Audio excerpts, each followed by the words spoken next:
So we have a star-studded panel here. I'm thrilled that we have George to my left, who's a CISO at Ruby's. Threat intel veteran, has been in the game for a long time, and has a lot of war stories he can share, specifically on threat intelligence. Eloise, who is the Senior Security Program Manager also at Ruby's, and managing their threat intelligence program directly. She was also named CyberX Woman of the Year in 2022, and just an all-around awesome person. And yeah. And Rhea, who is an Associate Product Security Architect at SAP. And in speaking to her, I've learned that her job is basically at the intersection of AI and cybersecurity. So the cybersecurity people don't know what she does, and the AI people don't know what she does either. So really excited. She's been, to every cybersecurity conference you can imagine, speaking about these topics, as they're so timely right now, and I'm excited for us to get into it. Okay. So one of the first kind of questions that comes up, in threat intelligence, and I know that, all of us are receiving information all day long. There's endless news feeds and noise. And, for some of us that have vendors as well, there's vendor-curated content that goes out. Really the job of the threat intel analyst is to understand what within all of this noise should I pay attention to and what can I do with it.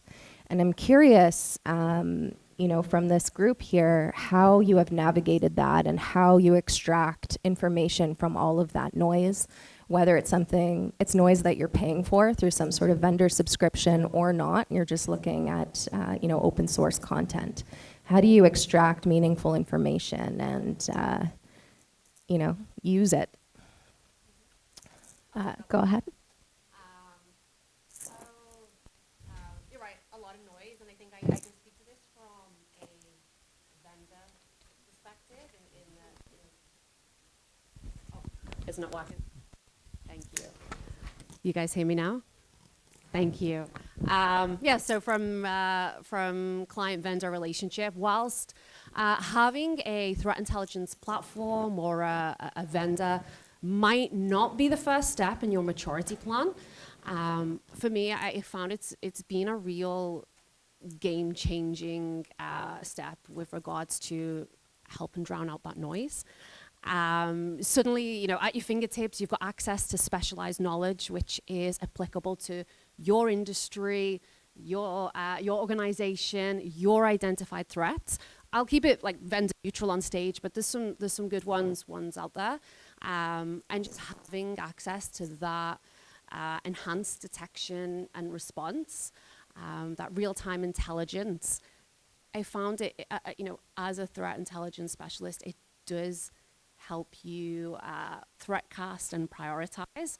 And to be candid here, using the vendor to get what you can from the vendor. For example, yesterday I was on a 1-hour call with our threat intelligence vendor, just using their skill set to help me drown out the noise, tune some alerts, letting their consultants support me, support my work, drown out the noise, and really help me hone in on real, active, credible threats.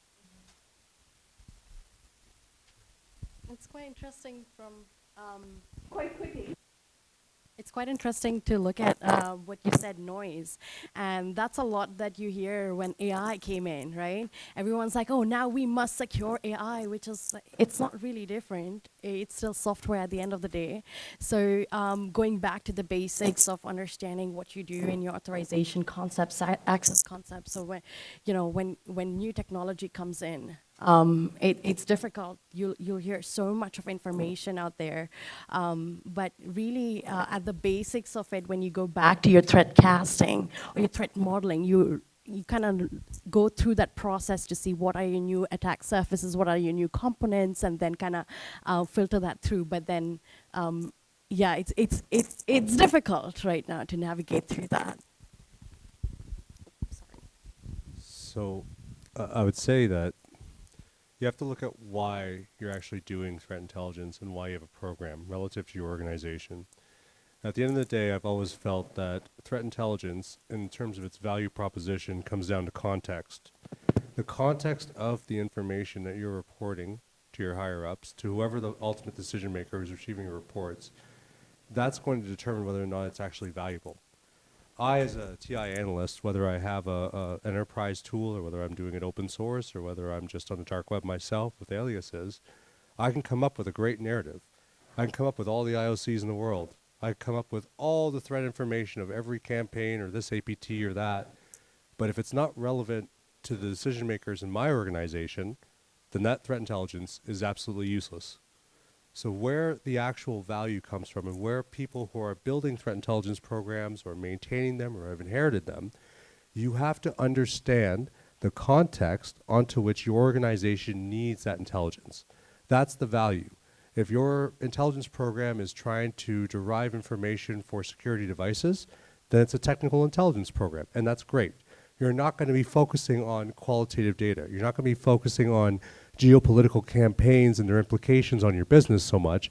You're going to be focusing on the actual threat actor and how you can actually detect indications of compromise. Other way around, if you're working at a policy shop or if you're working at a government shop or if you're working at a higher level organization where you're making strategic-based decisions, you have to understand the geopolitical implications, whether or not you're working in a public sector shop, so there's going to be actual geographical implications, or if you're working for a business that runs global in scope. Okay, I can understand that, for example, if my organization has consultants in Ukraine, we might not traditionally have a threat intelligence capabilities. But if we are running a certain amount of capabilities out of Ukraine and we're going to keep them working in Ukraine in spite of what's happening, like an entire war, then we have to build a program not about overall what's happening in Ukraine. We have to understand that from a background and context standpoint. But just as an example, at our work at Ruby, we had some developers that worked in Ukraine. I built an entire CTI program that was based geopolitically on all their locations. So I found where those analysts were actually located. I got that geo information, and I built little zones around them. So I understood where the nature of the threat was relative to our individual analysts who were on the ground. So understanding your assets, whether it's a network asset or whether it's a personal asset, you have to understand the asset, you have to understand the context, and you have to understand the decisions that are going to be derived based on the intelligence you produce. How you actually produce the intelligence, my friends can tell you all about that, but at the high level, you have to understand the why you're doing it. Yeah, I absolutely love that. I think, putting what you've all said together, there's a lot of value that can come from some of those vendor tools that you were talking about, but it's about going back to that vendor and understanding why am I receiving this? Is there some sort of asset that this is going to help me defend in some sort of way? Is this relevant to my organization to begin with? And what can I do with this information to take it from information to something that's, actually actionable? As we go through this, I'm curious how we build that. Like you gave us a good example, George, about thinking about physically where you are based from your premises perspective, and then collecting info on how you can protect those specific premises and how certain geopolitical conflicts might be important from a business impact perspective based on where you're physically based. And I'm hoping we can get into a few more examples of how we operationalize intelligence and what we can say to our vendors and threat intel feeds in general, so that we can derive some of these important findings and put them into a pipeline for ingestion and actually be usable, right? As we kind of keep going and keep talking about this, I'm curious, what threat actors are really worth our attention right now as practitioners. You guys come from a different sectors, and I'm curious, of course, it's hard to speak specifically to your own company sometimes, but I'm curious, what are some, threat actors or methods that you've been paying closer attention to? Or what's the difference between, some of these global APTs excuse me, that we hear a lot of news about, compared to the small market cyber criminals, and how we develop our strategy.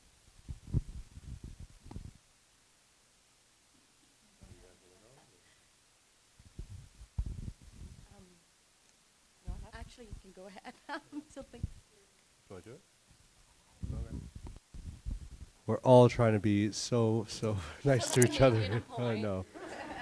I'll start it off. I guess, unfortunately, like as a CISO now, I don't get to play fingers on keyboard as much as I used to, as much as I would like to. That's kind of the joys of executive life. So my friends like Eloise actually get to do the fun work.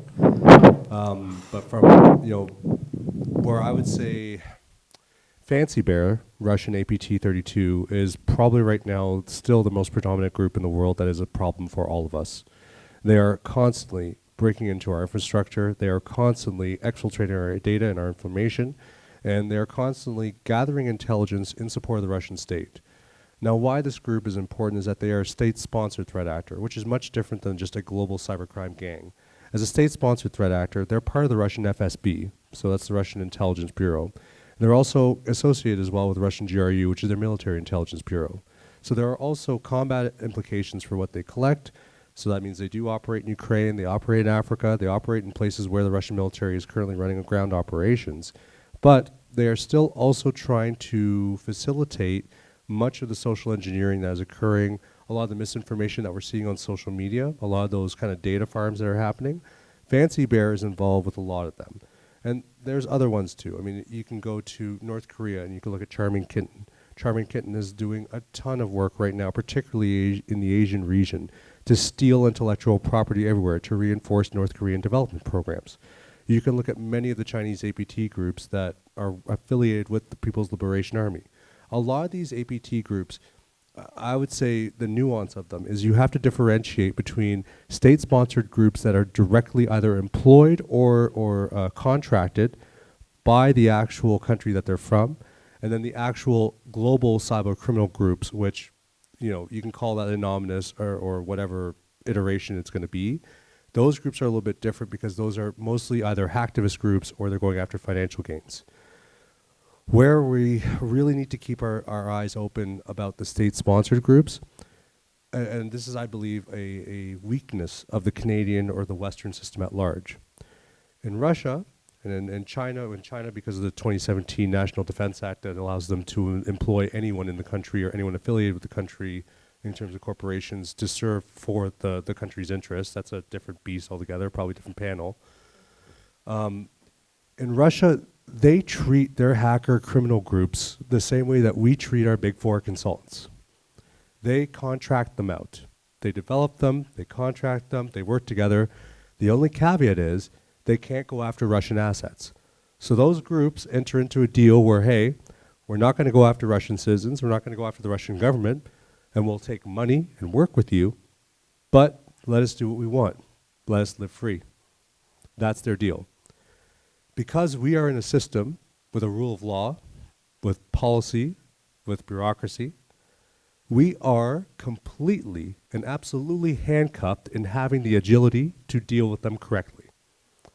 That's an example of why understanding the nuances of different APTs, the different classes of APTs, their levels, their motives, their orientations, it's really, really important. That's why having, if you're at a more strategic organization, a robust, mature threat intelligence program, because they're going to give you that leadership, advisory, and support. I feel like what you just shared was a great like executive level view of things. So what that looks like for us day to day, we work closely together, and what that looks like for us day to day, George might feed me whatever information, whatever threat actor, and then it's about taking that and digging into it, and this is where my role kind of comes into it a little more. I think I got into threat intelligence because I had something like that, and I'm like, yeah, that's cool, we're doing state-sponsored actors, and then when you get into the day-to-day, okay, maybe it's not quite as fun, not as exciting as that, but yeah, so taking those threat actors and going through a threat modeling process, taking the threat actors, looking at them, understanding their motives, their TTPs, what do they want from us? What do they want from our organization? What crown jewels are they targeting? And yeah, it's really like digging in right into that nitty gritty and understanding, using frameworks. My preference is MITRE, and using that to really get into the TTPs. And that's how I take what George says at that 40,000 level and hone in day to day. It's interesting you said that's the thing about threat actors, though. They're very organized, like George mentioned. They're very organized, they're very agile, they strike fast and, you know, in a very organized fashion, which is quite interesting. But from what I do, it's much different. I take a look at basically vulnerabilities in the system, like any threat actor, how could they attack a system? One of the examples that I could give you is for an AI use case, things such as data tampering or data poisoning. There are things such as data sets that we outsource from external vendors and third party and stuff like that. So one of the potential attacks that we could think about is that you could have Trojans in a data set that is again and again you're using it, or libraries that you're outsourcing. So I take a look at basically the pipelines, how that fits in, and where we're getting our data from, where we're getting our libraries from, and stuff like that. How do you induce vulnerabilities in there? No, it's really interesting because you bring that, AI machine learning perspective into it. And I think I've seen already, I'm getting all of these demos of these fancy new CTI tools that, have an AI component, and we can, automate a lot of our threat intel feeds. We can automate some of the detection criteria, and then automate perhaps some of the response as well. And what's interesting is, thinking about how this same technology is in the hands of the threat actor as well. And there are so many risks associated with it. And I know that you do a lot to kind of build resiliency in your own organization. And I'm curious if there's some insights. I know you've talked about some of the threats already, but if there's some insights you could share about some of the work you've seen, or some of the work that others could take away from this, and whether it's, looking at some of these tools with a little bit more skepticism perhaps, or how can we inject some of these learnings into our own programs as we're building out these tools as well?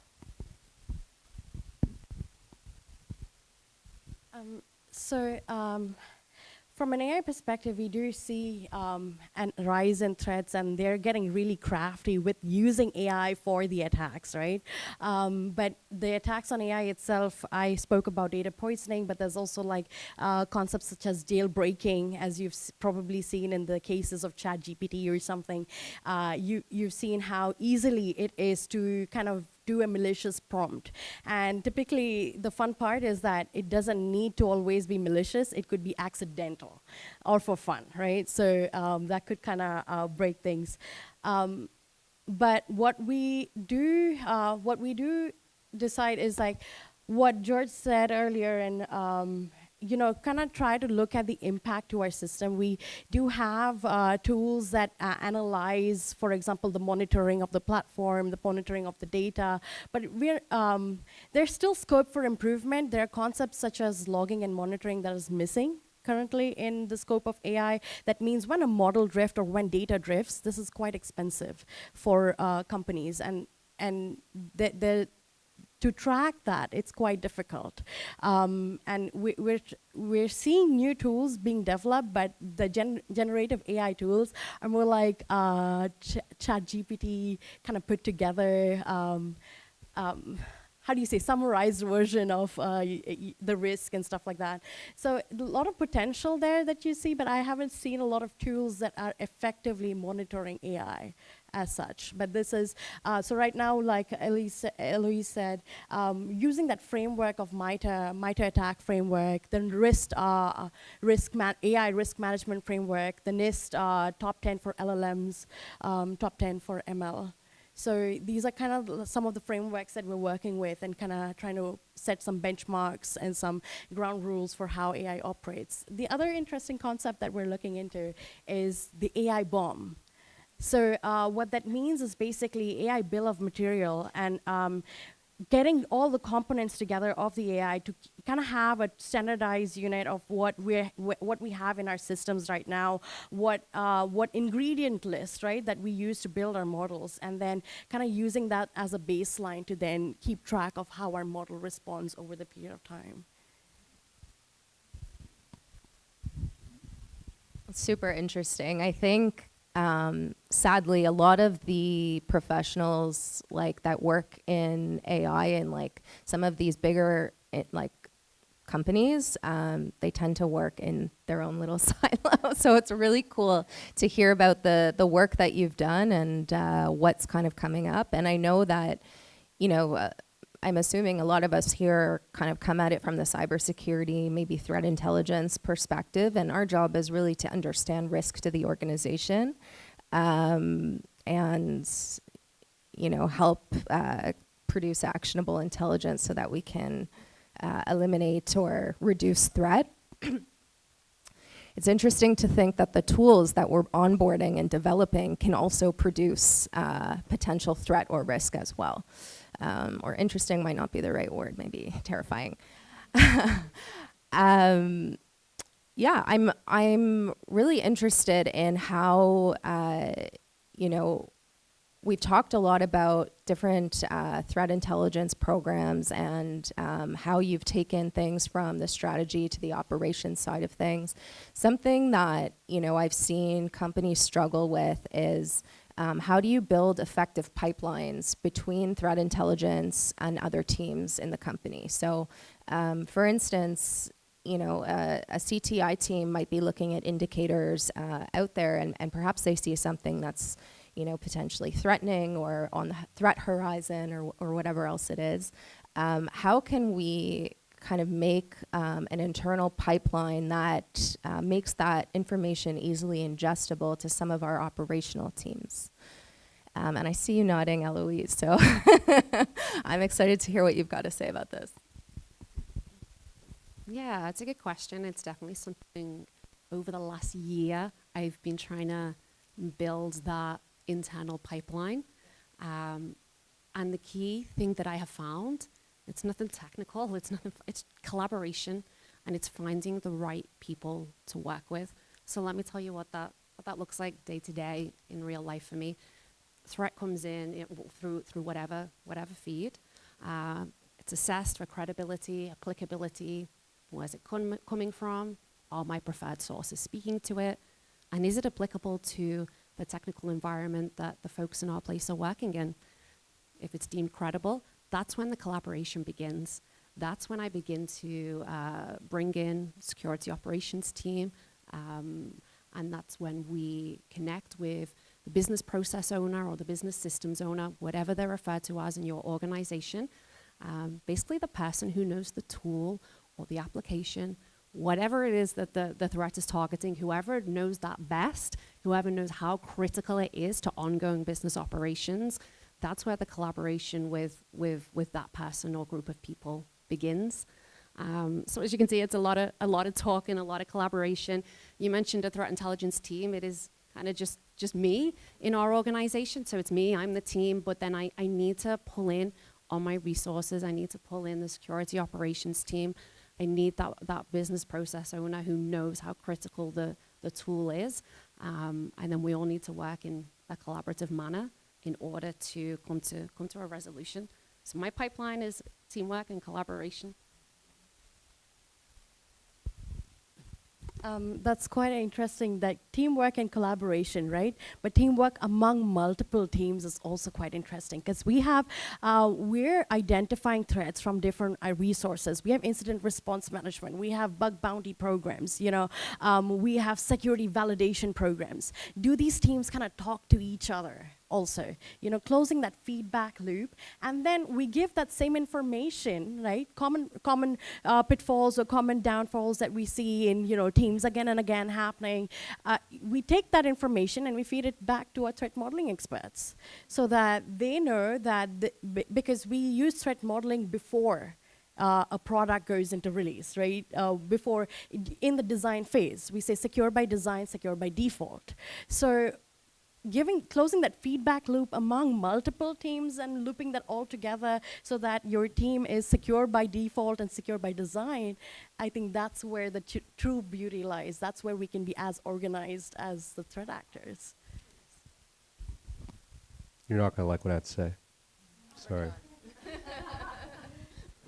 So the issue comes down to you have to have a security process mature organization to even have a threat intelligence team that's worth its money. Because the fact is, if you don't have vulnerability management sorted out, if you don't have patching sorted out, if you don't have log management sorted out, you're producing TI for nothing. You're kicking rocks, right? So the important thing is that the functional processes that are the output or the actionable outputs of your intelligence reporting, that has to be the focus first. So do we have a patch management plan? Do we have a vulnerability management plan? Do we understand what to do with 0 days? Do we understand what to do when there is a supply chain risk that's been released, right? When one of our suppliers has been compromised. It's not about, okay, well, was our data taken? That's where the TI team comes in, but it's like, hey, is our business now at risk from a functional standpoint because this tool has now been compromised, right? You have to answer a whole bunch of infrastructure-based questions first before even having a TI program, right? So we talk about crown jewels. What are the crown jewels? If the crown jewels are just quartz that you picked up at the store, you're not protecting much. Your crown jewels have to actually be developed. So I think, again, it's a controversial take because I really do think intelligence-driven security should be the thing we aim for. It is the next level, the next step, the maturity of security operations in this era is going to be proactive security. If you are not doing proactive security, you're going to be left in the dust. That's my honest and true professional opinion. But we're not going to get there if we're not doing the fundamentals, if we're not doing the basics. We talk about MITRE, we talk about NIST. If we're not actually controlling our infrastructure, if we don't have a grip as to our own assets, right? If we can't even figure out asset management, if we can't even Nmap our own networks, shadow IT will run rampant. So all the TI in the world, you're still vulnerable, right? And you're blind, worst yet. Now you talk about security awareness training. That's an important factor as well, right? Because you can find that there's going to be a campaign, but if you haven't trained your personnel in ransomware, in social engineering, in what to look for, all the TI in the world is useless. You have to understand the actionable processes that your reporting can give or that it's supposed to trigger, and you have to make sure that those things are in place. Eloise is extremely humble, but I rely on her a lot for a lot of things because she runs my programs. That means she runs security awareness training. We spend a ton of our time every week making sure the training goes out, that it's done and delivered successfully, and if it's not successful, why is it not successful? And down to the individuals in the organization, why is it a problem? Right? Security culture.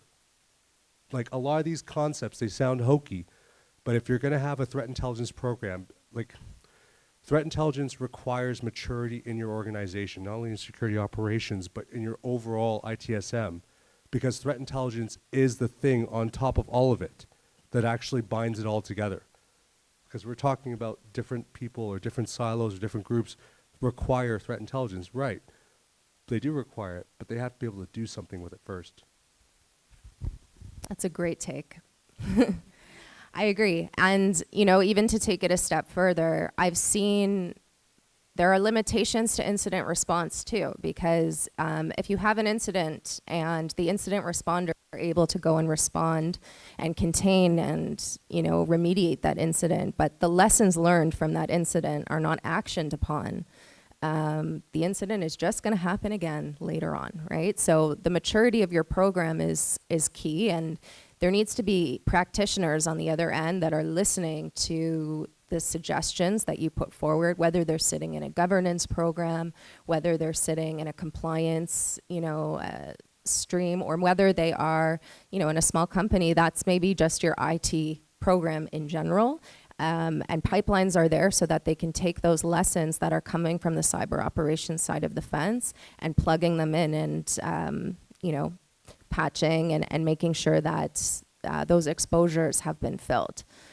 So I completely agree. And, it's interesting because I imagine there are I know when we're talking about this more from like an enterprise level or big business, but in smaller businesses, you really don't have often the luxury of having a threat intelligence program to begin with. And I wonder, like, George, I know that you work with SMBs as well. What are some, basic ways that we can, like, if say there's a company that has, one IT or a small team of IT security folks, what are some small wins that those folks can have when they are trying to ingest some of these lessons learned and develop a stronger kind of portfolio for their company? I think it goes back, and please, like, your perspective too on this. It goes back to controls, right? If your organization is that small and you're like the one IT dude and you have like every job in IT, you have to look at it, and it exists a lot, unfortunately. What are the things you can actually control? Where I would start with is your vulnerability management. Like, it's absolutely critical. Before I really got into TI, I understood vulnerabilities. That's why threat intelligence became important to me, because like, oh, it's not just understanding like at the infrastructure layer, this needs to be patched. Like, there are criticals or whatever, or 0 days. 0 days are obviously the biggest intelligence win. You have to understand what is in the network, and you have to make sure at a bare minimum, you've got an industry standard level of protection for it. And you as the IT manager, if you're the one IT manager, if you are not going to do crazy research into foreign threat actors and geopolitical implications, all this stuff, it's just like, hey, I run Windows CentOS, right? Everyone who runs Tenable or any kind of vulnerability management program knows CentOS is going to show up on your vuln list every scan, right? I need to make sure that my components are patched. And the least I can do is, okay, regular scanning, I'm going to make it a weekly part of my process. And I'm going to report to my higher-ups, to whoever owns the company, hey, we had these vulnerabilities. It might have been a problem if we didn't do anything about it, but I made sure it was patched. We're good. And all you have in a given week is like 2 hours of capacity to give into vulnerability or threat intelligence, then great, you did a thing. Even better, if you spend some time every morning looking at the news, or you have like feeds that alert for 0 days. 0 days are real, I emphasize this point. 0 days you really, really have to stay on top of, because whether you're a small business of 5 people or you're a large enterprise of 5,000, a 0 day can absolutely pwn you just the same. So have that alerting in place, make sure vulnerabilities are good, and then as you expand, as you get more money, as you might even get a teammate or two, then you can start doing more mature things. But at a very minimum, know what you have in your shop, know whether or not it's vulnerable, have a plan and process in place to patch it, and make sure that you can stay attuned on a daily and weekly basis when things change. Yeah, and I think we can speak from experience on this. You know, we have the nice program now, we have the nice tools and the platforms, but we haven't always been at this level of maturity. We had to start simple. We had to start without the tools. We had to, like you said, we had to profile the organization and I identify, you know, our size, our crown jewels, what we're protecting. Yeah, we took some steps to show the value of the program before we could get those tools in place. And I think that's why if anyone's here today and they want to get a program off the ground, maybe you are that small team, and you don't know where to start, do the profiling, move into some PIRs, priority intelligence requirements. I think we could all do an entire workshop on those.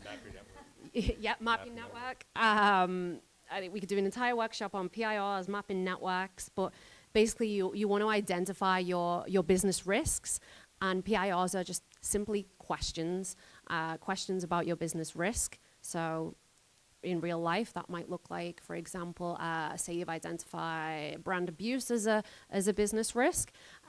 You might then, your PIR might be, what threat actor would try to imitate my brand and what would be their motive? That's all a PIR is. It's just a question that addresses a business risk.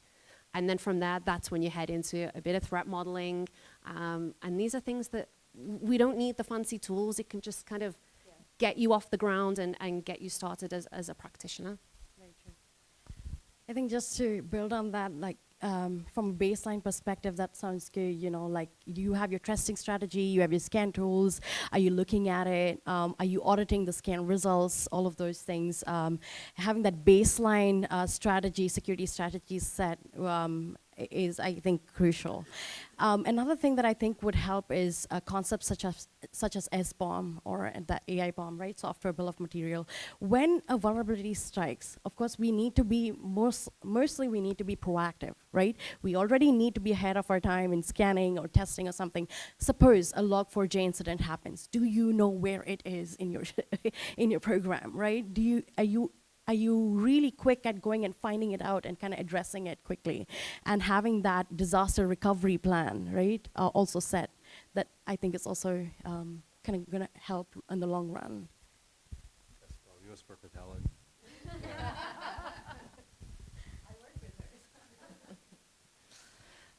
All really good takeaways. And by the way, if there's folks here that are listening and saying to themselves, I don't have any of that in my company, come and talk to us after the session ends, because we, all four of us here, love to nerd out on these specific topics and have lots of thoughts and opinions as well. I know that we just got a few minutes ago the 5-minute warning, so I think we will wrap it up here. I just want to thank my amazing panel. I think this has been a great convo, and we'll see you at the rest of the conference. Thanks, everyone.